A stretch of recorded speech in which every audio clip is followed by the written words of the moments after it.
오늘 성경 말씀은 마가복음 16장 1절부터 11절 말씀까지입니다. 마가복음 16장 1절부터 11절 말씀까지 제가 한 절 읽고 여러분들 한 절 읽고 교독하여 읽도록 하겠습니다.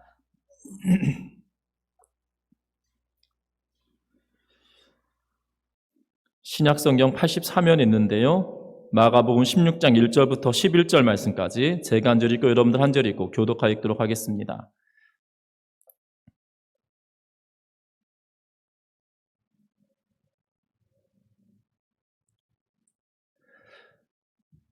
교독합니다. 안식일이 지남에 막달라 마리아와 야고보의 어머니 마리아와 또 살로메가 가서 예수께 바르기 위하여 향품을 사다 두었다가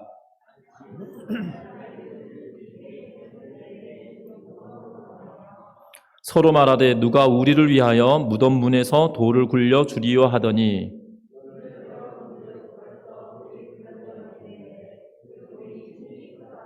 무덤에 들어가서 흰 옷 입은 한 청년이 우편에 앉은 것을 보고 놀라매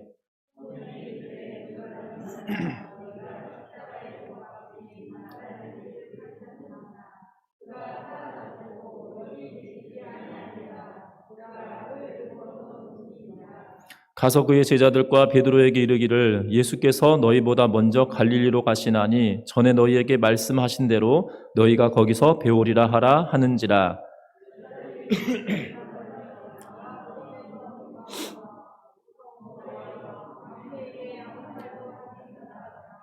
예수께서 안식 후 첫날 이른 아침에 살아나신 후에 전에 7 귀신을 쫓아내어 주신 막달라 마리아에게 먼저 보이시니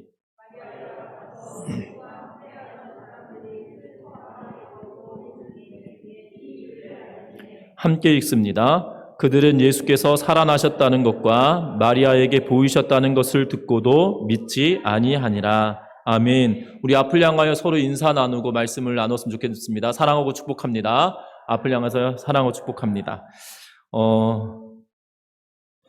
한 학생이 사회 진출을 앞두고 평소에 존경하던 나이 드신 교수님에게 찾아가서 이렇게 질문을 하였습니다. 어떻게 해야 바르고 가치 있는 인생길을 걸어갈 수 있습니까? 라고 이 나이 드신 교수님께 학생이 물었더니 이 교수님이 학생의 등을 두드리며 이렇게 이야기해 주었다고 합니다. 행복한 나그네가 있었지 눈에는 꿈이 그리고 귀에는 하늘의 음성 손에는 칼이 있었다네. 그리고 가슴에는 노래가 있었지. 그러니까 내일에 대한 비전과 하늘의 뜻을 살피는 겸손함과 과감한 결단력과 삶에 대한 사랑이 이 4가지가 가치 있는 인생의 조건이라네 라고 하면서 이 학생에게 이렇게 조건을 말해 주었다라고 합니다.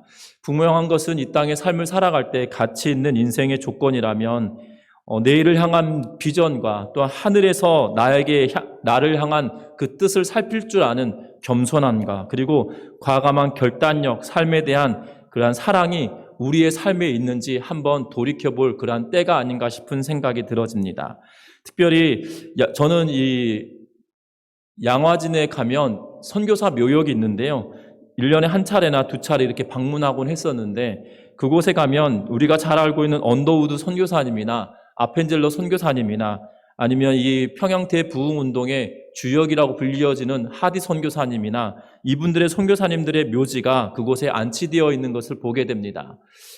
그런데 그 선교사 묘역의 한 귀퉁이에 보면 이 작은 무덤들이 꽤 많이 있거든요. 그들은 선교사 자녀들이 이 한국 땅에 와서 풍토병으로 꽃도 피우지 못하고 죽어간 시신들을 그곳에 묻어둔 어린아이들의 묘역이 따로 있는 걸 보게 됩니다. 때로는 가족들과 더불어 함께 안치되어 있기도 한데 가족과 떨어져서 안치되어 있는 것을 보게 되는데요. 놀라운 것은 그 묘비에 이 출생과 사망 일시가 기록되어져 있지 않습니까? 그러면 돌도 안 된 아이 그리고 난 지 며칠 되지 않은 아이들까지도 그곳에 매장되어 있는 것을 보게 됩니다. 안타까운 것은 그 자녀들을 그곳에 매장할 때 선교사로 이 땅에 왔던 그 부모의 마음은 어땠을까라는 생각이 듭니다. 왜냐하면 당시 조선이라 불리고 대한제국이라 불리었던 이 땅은 굉장히 열악하고 낙후된 땅이었는데도 불구하고 하나님의 뜻에 따라 겸손함을 가지고 또한 과감한 결단을 하며 고국 땅에서도 편안한 삶을 누릴 수 있는 사람들이었음에도 불구하고 정말 낯선 타향으로 와서 인생을 그곳에 드리고 피를 흘리며 살아갔던 그러한 사람들의 인생을 보면 우리가 다시 한번 우리가 소명이 무엇이고 가치가 무엇인지 깨달을 수 있는 그러한 시간들이 되는 것 같습니다. 특별히 오늘 성경 말씀에 보면 마가는 그의 제자들에게, 예수님의 제자들에게 예수님께서 다시 살아나셨음을 증거하고 전하고 있는 모습을 보게 되어지는데요. 특별히 오늘 읽었던 말씀은 안식 후 첫날, 지금 말하면 부활 주일 아침이죠. 부활하신 주일 아침에, 이 주일이라고 하는 것이 이 주의 날을 줄여서 주일이라고 표현을 하는데요. 예수께서 부활하신 날을 기념한 이 아침을 우리는 주일로 지키고 있는데, 첫 번째 부활하셨던 그 첫 번째 주일이 바로 이 여인들이 예수님께 향품을 바르기 위하여 새벽에 가고 있는 것을 보게 됩니다. 그래서 새벽 미명에 아침에 일찍이 해 돋을 때 그 무덤으로 갔는데 무덤이 비어 있는 사실을 깨닫게 되고, 또한 흰 옷 입은 한 청년이 그 우편에 앉은 것을 보고 놀라고 그 청년으로 인하여서 예수께서 다시 살아나셨다는 사실을 전해 듣게 되어지는 것을 보게 됩니다. 그리고 가서 제자들에게, 베드로에게 이 여인들이 말을 함에도 불구하고 믿지 못하다가 결국 그들이 다시 예수님께서 나타나시고 또한 예수님과 함께함을 경험함으로 말미암아 그들이 예수님께서 말씀하신 대로 그들의 사명을 감당하고 살아가는 내용을 오늘 이 11절 말씀뿐만 아니라 마가복음 16장 전체를 통하여 말하여 주고 있는 것을 보게 됩니다. 여러분들, 중요한 것은 오늘 이 성경에 등장하는 세 여인이 등장하는데요. 이 세 여인에게는 정말 너무나도 큰 상처가 있고 인생에 너무나 커다란 문제가 그들에게 있었다는 사실입니다. 그런데 그 인생의 문제를 부활하신 예수 그리스도로 말미암아 다 해결받은 바 되었을 뿐만 아니라 예수로 말미암아 그들의 인생이 다시금 변화되어져 가는 그러한 모습을 보게 되어지는데, 오늘 이 성경의 말씀을 통하여 우리의 인생도 또한 부활을 맞이하는 우리들도 다시 한번 부활하신 예수 그리스도로 말미암아 새 힘을 얻어 주께서 주신 사명을 감당하며 살아가는 우리 모든 성도님들 되기를 주의 이름으로 부탁드립니다. 오늘 성경 말씀 보면 이 1절 말씀 다 같이 한번 읽어보겠습니다. 안식일이 지남에 막달라 마리아와 야고보의 어머니 마리아와 또 살로메가 가서 예수께 바르기 위하여 향품 사두었다가, 아멘. 오늘 말씀에 보면 적어도 3명의 여인이 등장합니다. 막달라 마리아, 야고보의 어머니 마리아와 살로메가 있다라고 이야기합니다. 이 3명 중 야고보의 어머니 마리아라 불리는 이 여인은 예수님의 어머니 마리아입니다. 특별히 예수 그리스도께서 아무런 죄가 없으심에도 불구하고 그가 십자가에 죽으신 사건으로 말미암아 정말 놀라운 하루아침에 정말 있을 수 없는 일을 이 여인이 경험하게 된다는 겁니다. 여러분들 잘 아셔야 되는 것은 이 야고보의 어머니 마리아, 예수님의 어머니 마리아가 예수님을 복중에 임신할 때부터 시작하여서 천사들이 그에게 말합니다. 그의 이름을 예수라고 말해라. 예수의 이름의 뜻이 무엇입니까? 자기 백성을 죄에서 구원할 자다라고 이야기합니다. 뿐만 아닙니다. 누가복음 2장 말씀에 가보면 예수님께서 그의 부모와 더불어 절기를 지키시기 위하여 예루살렘으로 갔다가 고향 땅 나사렛으로 돌아오는 길에 부모가 예수님을 잃어버립니다. 그래서 물어물어 찾아서 예루살렘까지 다시 돌아와서 성전에 갔더니 예루살렘 성전에 예수님께서 랍비들과 더불어 성경의 말씀을 나누고 이야기하고 있는 것을 목격하게 되면서 그의 아버지가 너를 찾기 위해서 너무 애썼다라고 이야기할 때 예수님께서 그의 어머니 마리아에게 뭐라고 말씀하시냐면, 예수께서 함께 내려가서 나사렛에 이르러 순종하며 받드시더라 라고 이야기하면서 그 뒷부분에 그의 어머니는 모든 말을 마음에 두니라 라고 이야기하고 있는 걸 보게 됩니다. 예수님이 성장하는 동안에 날 때부터, 그를 복중에 가질 때부터 이 아이는 어떻게 살아갈 것인지에 대하여 하나님께서 그에게 말씀하시고, 또한 세례 요한은 그가 세례받을 때 뭐라고 이야기하였습니까? 세상 죄를 지고 가는 어린 양을 보라 라고 이야기하면서 그가 세례를 받을 때부터 어떻게 죽임당할 것인지에 대하여 예고하고 말하고 있었다는 사실이고, 적어도 예수님은 각각의 복음서를 통하여 3번 이상 내가 죽을 것이고 부활할 것에 대하여 말씀해 주셨다는 거죠. 그 어머니 마리아는 그 모든 말들을 마음속에 두었을 것임에도 불구하고, 죽을 것을 알고 있었음에도 불구하고 죽임당하였다는 사실로 말미암아 큰 시련에, 어쩌면 인생의 큰 어려움에 빠졌을 거란 생각이 들어집니다. 이미 어떻게 죽을지, 또한 언제 죽을지도 막연하지만 이 흐릿하게 알았던 이 여인이었다 할지라도 자녀를 앞서 보내는 그 어머니의 마음은 너무나도 상심이 클 거라 이 말입니다. 믿지 아니하는 우리의 선조들도 이렇게 말했습니다. 부모는 땅에 묻고 자식은 가슴에 남긴다, 묻는다라고 이야기하고 있듯이 그 자식을 잃은 아픔이 얼마나 컸겠습니까? 뿐만 아니라 오늘 성경 말씀에 보면 막달라 마리아라고 하는 여인이 등장합니다. 이 막달라 마리아는 오늘 성경의 말씀에 보면 이 막달라 마리아는 귀신 들렸던 여인인데 7 귀신 들렸던 여인을 쫓아내 주셨다라고 이야기하고 있는 걸 보게 됩니다. 그래서 9절에 보면 이렇게 이야기합니다. 이른 아침에 살아나신 후 전에 7 귀신을 쫓아내어 주신 막달라 마리아에게 먼저 보이시니 라고 이야기합니다. 이 막달라 마리아는 귀신 들려서 7 귀신이 들려서 어떻게 살아갈 수 없는 그러한 형편에 놓였던 이 여인에게 예수님께서 귀신을 쫓아내어 주심으로 말미암아 그의 인생이 서광이 비춰지고 큰 빛을 보게 되었으며 인생이 변화되는 그러한 경험을 하게 되었던 여인입니다. 뿐만 아닙니다. 예수님을 쫓으며 정말 제자의 삶을 살아가고 있던 이 여인인데 갑작스럽게 하루아침에 자신의 모든 질병을 해결하여 주셨고 또한 귀신을 쫓아내어 주셨을 뿐만 아니라 예수님이 그의 스승으로 삶을 살아갔던 이 여인에게 하루아침에 정말 하늘이 무너진 듯한 느낌이 들 만큼 그에게 큰 어려움이 있었다는 사실입니다. 특별히 이 카톨릭에서는 이 여인을 가늠한 여인이다라고 이야기하여서 우리가 2004년이었나요?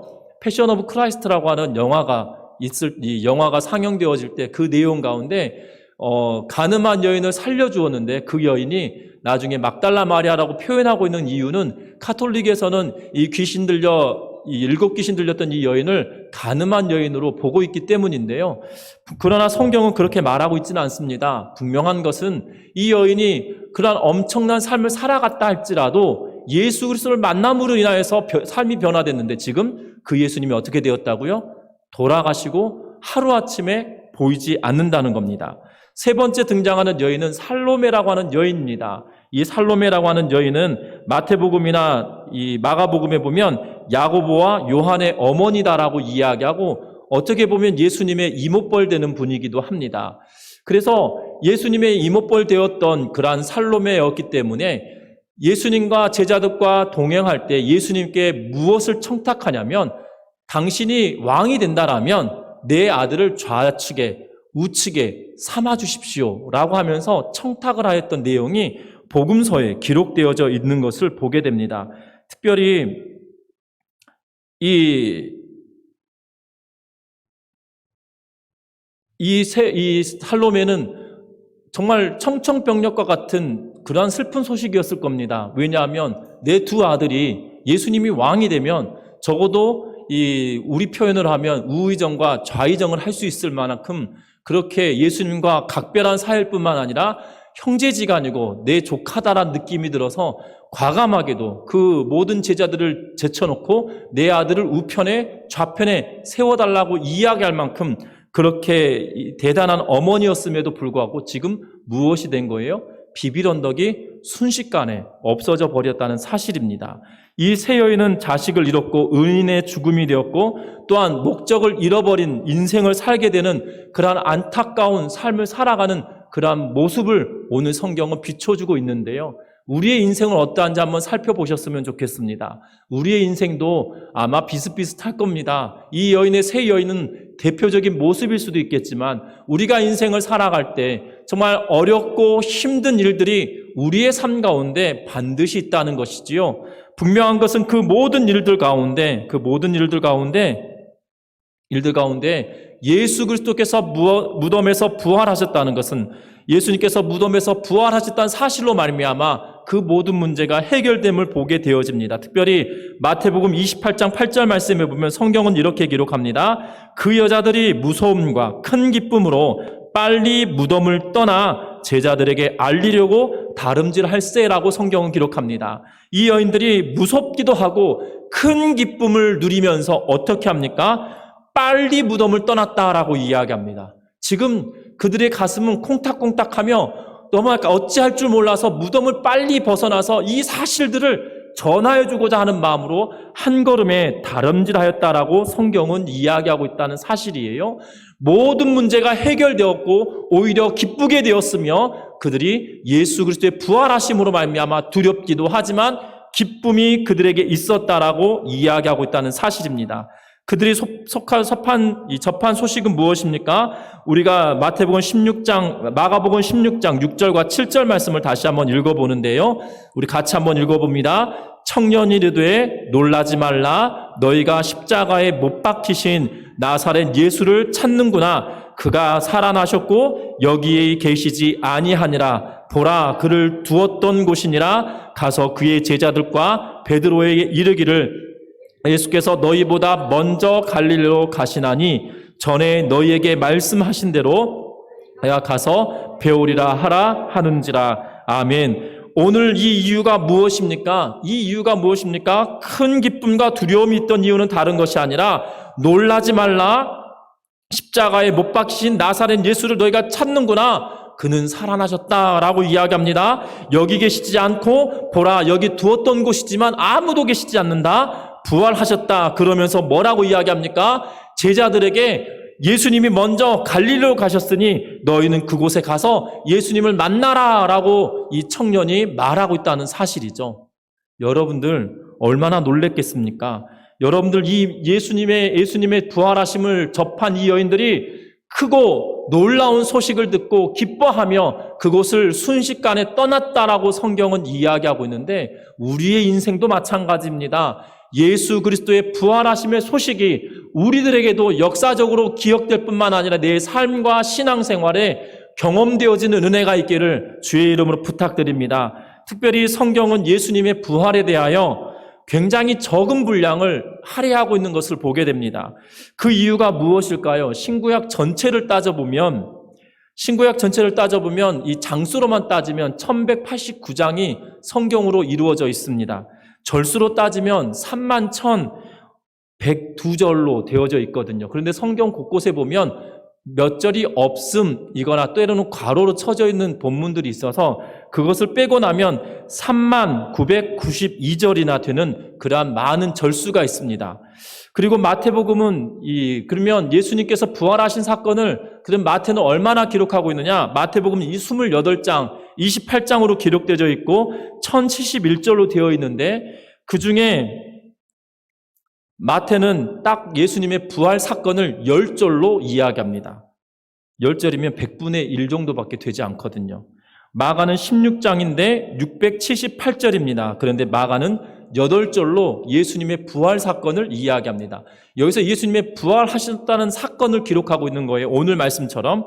또한 이 누가는 24장인데요. 그리고 1151절임에도 불구하고 누가는 얼마나 쓰고 있냐면 12절에 그칩니다. 그리고 요한도 마찬가지예요. 21장 879절을 쓰고 있는데 그중에 요한도 10절만 쓰고 있다는 사실입니다. 왜 이렇게 짤막하게 기록하고 있을까요? 예수님의 부활은 놀라운 사건입니다. 그럼에도 불구하고 이 놀라운 사건을 짤막하게 이야기하고 있는 이유가 무엇일까 이 말입니다. 여러분도 쉽게 말하면 이겁니다. 예수님의 부활 사건은 거짓이 아니고 참말이니까 더 이상 보탤 것도 없는 것이지요. 여러분들 양영승 목사가 천재다라는 사실을 여러분들 믿으시나요? 안 믿어지거든요. 저도 못 믿는데 여러분들 어떻게 믿겠습니까? 그런데 양영승 목사가 천재라는 사실을 여러분들에게 설득하려면 무엇이 필요한 거예요? 거짓말이 필요하거든요. 그래서 이 거짓말에 거짓말을 덧붙여서 우리는 쉽게 말하면 배보다 뭐가 더 크다고 합니까? 배보다 배꼽이 더 크다라는 표현을 쓰고 있거든요. 쉽게 말하면 거짓을 진짜인 것처럼 포장하려면 무엇이 필요한 거예요? 덧붙여 설명할 거리가 필요한 거예요.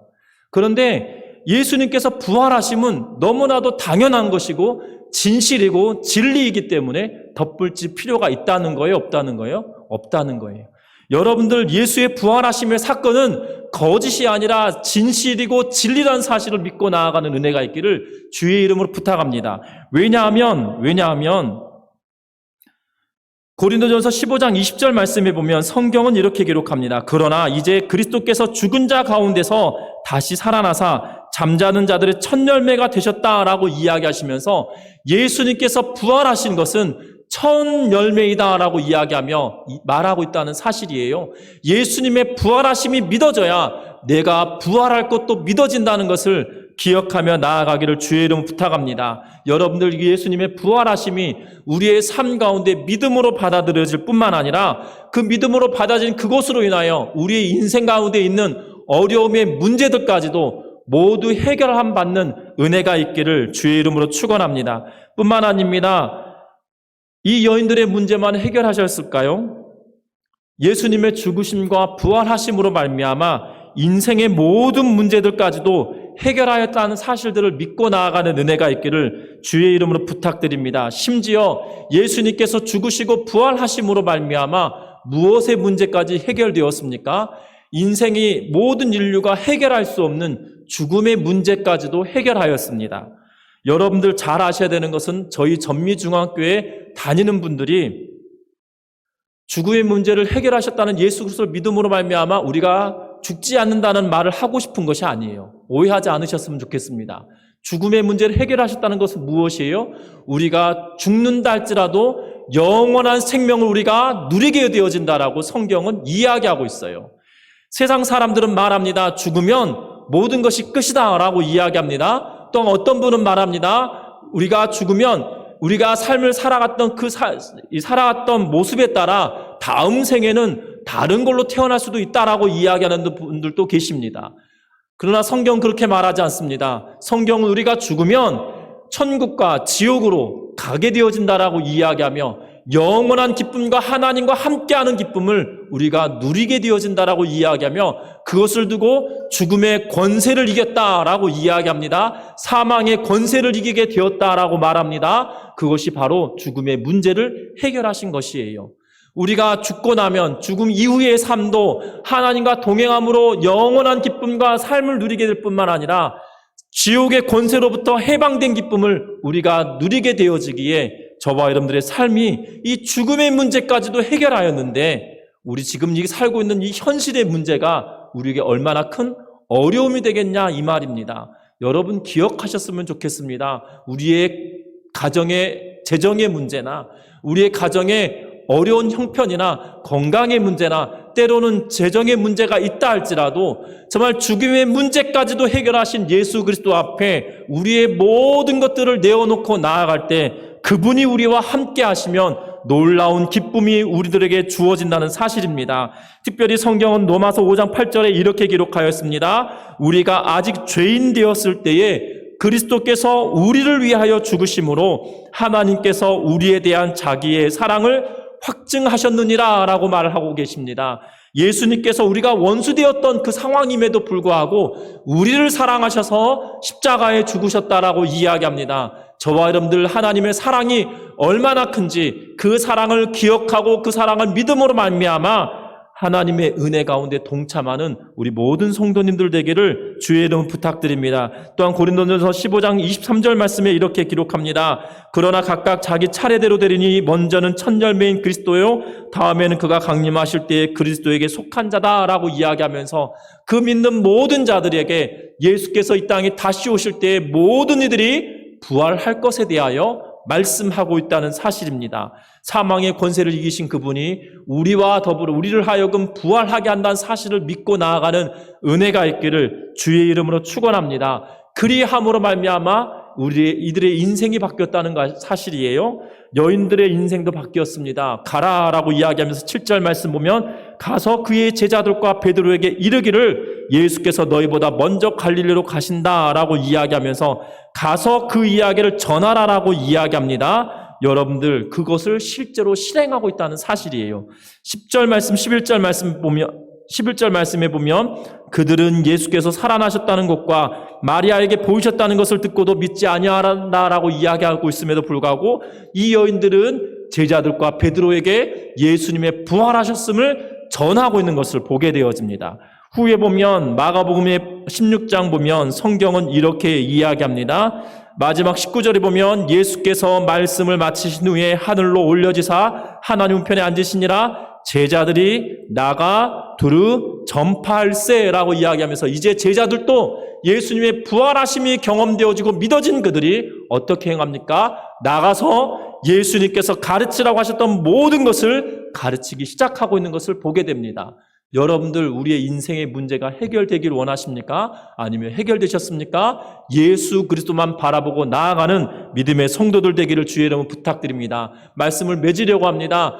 예수 그리스도로 말미암아 우리의 인생의 모든 문제가 해결되었습니다. 그 해결된 이들에게 하나님께서 주시는 사명이 있다는 거예요. 그것은 다른 것이 아니라 앞에서도 말씀드린 것처럼 여인들에겐 가라라고 이야기하고 전해라라고 이야기하고 있는데 여인들도 가서 전하고 있을 뿐만 아니라 그 이야기를 들었던 제자들도 예수 그리스도의 부활하심을 경험한 이들이 무엇을 합니까? 나가서 두루 전파하기 시작했다라고 말합니다. 우리 전미중학교의 모든 성도 여러분들도 마찬가지입니다. 예수께서 나를 위해 십자가에 죽으시고 부활하셨다는 사실이 믿어진다라면 그 결론은 무엇이라는 거예요? 나가서 예수 그리스도를 증거하는 것, 그것이 바로 우리의 사명이라는 것을 기억하며 살아가는 우리 모든 전미중학교 성도님들 되기를 주의 이름 부탁드립니다. 이야기만 하고 마치려고 하는데요. 1945년 중국의 일본군 포로 수용소에 43세 된 남자가 한 명 있었습니다. 그는 동료들을 효과적으로 섬기고 이끌어가기 위하여서 자신의 할 수 있는 모든 것을 하며 살아가고 있는 것을 보게 됩니다. 포로 생활이었기 때문에 수용소에 있는 삶이었기 때문에 장비도 없고 지원도 없었지만 그가 자체적으로 만든 임시학교에 아이들을 가르치기도 하고 그리고 주일학교에 또한 학생들을 가르쳤을 뿐만 아니라 어른들 위하여서는 성경 공부반을 만들기도 하였습니다. 그리고 노약자들을 돌보기도 하였습니다. 또한 다른 사람들을 가르치고 도와주는 일을 하면서 청소년 스포츠 행사를 이 수용소 안에서도 해내고 있는 그러한 모습들이 있었습니다. 그래서 영국뿐만 아니라 그 포로소 수용소 안에 있었던 사람들뿐만 아니라 포로소 수용소를 지키고 있던 일본 군인들에게조차도 인정받고 칭찬받는 그러한 사람이었습니다. 그런데 이 사람은 누구냐면 우리가 잘 알고 있는 육상 선수 불의 전차라고 불려진 영화의 주인공인 에릭 리델이라고 하는 이 날아다니는 스코틀랜드인이라고 불려지는 에릭 리델이라고 하는 사람인데요. 우리는 이 사람을 이 달리기 육상 선수로만 기억합니다. 왜냐하면 영화 불의 전차라고 하는 이 영화가 너무나도 유명하기 때문입니다. 100m 달리기 선수였던 이 에릭 리델이 주일에 육상을 할 수 없다라고 하는 달리기를 할 수 없다라고 하는 그러한 일로 말미암아 모든 영국인이 배신자라고 이렇게 말했습니다. 1924년에 열렸던 파리 올림픽에서 100m 달리기를 주일에 열린다고 하여서 포기하였지만 그에게 400m를 달릴 수 있는 기회가 주어지자 그는 원래 400m 경기를 하는 사람이 아니었음에도 불구하고 400m에 출전하게 됩니다. 그리고 400m를 달렸는데 이 세계 신기록을 세우면서 이 우승을 하게 되어지는 모습을 보게 되면서 이 영국으로 돌아왔는데 수많은 사람들이 배신자라고 하였지만 그를 칭송하기 시작하였고 스코틀랜드에 비하면 그 영국 사람들의 이 환호는 아무것도 아니었다고 할 만큼 놀라운 사람이었습니다. 그런데 그의 인생의 후반부에 가면 더 놀라운 일이 있다는 사실이에요. 우리는 이 올림픽 선수로만 기억하고 있는데 귀국한 후에 과학과 신학을 공부한 이후에 1925년부터 중국 선교사로 건너갑니다. 그리고 20여 년 동안 그가 중국인들과 함께 신앙을 가르치고 살아갑니다. 이 중국에서 그렇게 살아가는데 일본이 중국을 침략하는 전쟁을 일으킵니다. 그 후에 적십자와 더불어 중국에서 일을 할 때 중국인 한 명이 부상을 당해서 절에 누워있다는 이야기를 듣습니다. 그래서 현지인들은 일본 사람들의 보복이 두려워서 그 어떠한 것도 하지 못하고 있던 그때에 적십자와 더불어 일본군이 있는 곳으로, 중국군이 있는 곳으로 갑니다. 그런데 일본군이 그 중국인 군인을 목을 베은 지 얼마 되지 않았던 그 상태가 되었는데, 놀라운 것은 이 목을 베었음에도 불구하고 이 목이 다 완전히 베어지지 않는 상황이어서 목 뒤에서부터 입배까지 이렇게 다 꿰매고 다 수술을 하여서 그 사람을 살려냈던 일화는 굉장히 유명하다고 합니다. 그래서 1943년 에릭 리델은 적대적 국적을 가진 사람이라는 이유로 1,800여 명과 더불어 포로 수용소에 갇히게 되었는데, 그곳에서도 이 앞에서 이야기했던 것처럼 놀라운 일들을 합니다. 주일학교를 가르치고 성경 공부를 시키고 아이들에게 학교를 만들어서 아이들에게 가르치고, 그리고 또 운동을 가르쳐서, 그가 육상 선수였기 때문에 운동을 가르쳐서 그 수용소 안에서도 체육 활동을 하도록 만들었던 일들을 합니다. 그러던 중 1945년 2월 21일에 어떠한 일이 벌어지냐면, 뇌에 종양이 생겨서 그가 이 일본군의 패망을 앞두고 죽게 되어지는데, 중요한 것은 그가 이 하나님의 부르심에 따라 그가 중국에서 20여 년 동안, 또한 적대적 국가에 소속된 사람이라고 하여서 지금 포로로 삶을 살아가고 있는 그러한 상황은 다른 것이 아니라 그냥 영국에서 살았으면 될 사람임에도 불구하고 선교지 현장에 가서 죽을 힘을 다하여 그가 일을 하고 있는 것은 다른 이유가 아니라는 거예요. 바로 예수 그리스도의 부르심과 부활하심을, 죽으심과 부활하심을 그가 경험하였기에 이 여인들에게도 전하였던 말, 제자들에게도 말씀하신 명령, 그에게도 동일하게 적용되었다는 사실입니다. 그리하기에 부르심에 합당하게 그가 나아가서 복음을 전하다가 결국 그의 생애를 마쳤던 것을 보게 되는데, 우리는 어떠합니까? 이 땅의 삶을 살아갈 때 복음을 전하기 위하여 어떠한 노력과 희생을 하고 있습니까? 예수님께서 나를 위해 십자가에 죽으셨다는 사실을 나 혼자만 감격하고 사는 것이 아니라 그것이 감격되어지고 그것이 기쁨이 되어지면 우리도 그들과 함께 나아가서 복음을 전하는 믿음의 성도들 되기를 주의 이름으로 부탁드립니다. 결국 우리의 인생은 우리가 무엇을 위해 살 것인가가 더 중요하다는 사실이고, 무엇을 위해 살고 있느냐가 더 중요하다는 사실을 기억하면서 이 땅의 삶을 살아갈 때 하나님이 원하시고 기뻐하시는 믿음의 삶을 살아가는 모든 성도님들 되기를 주의 이름으로 축원합니다.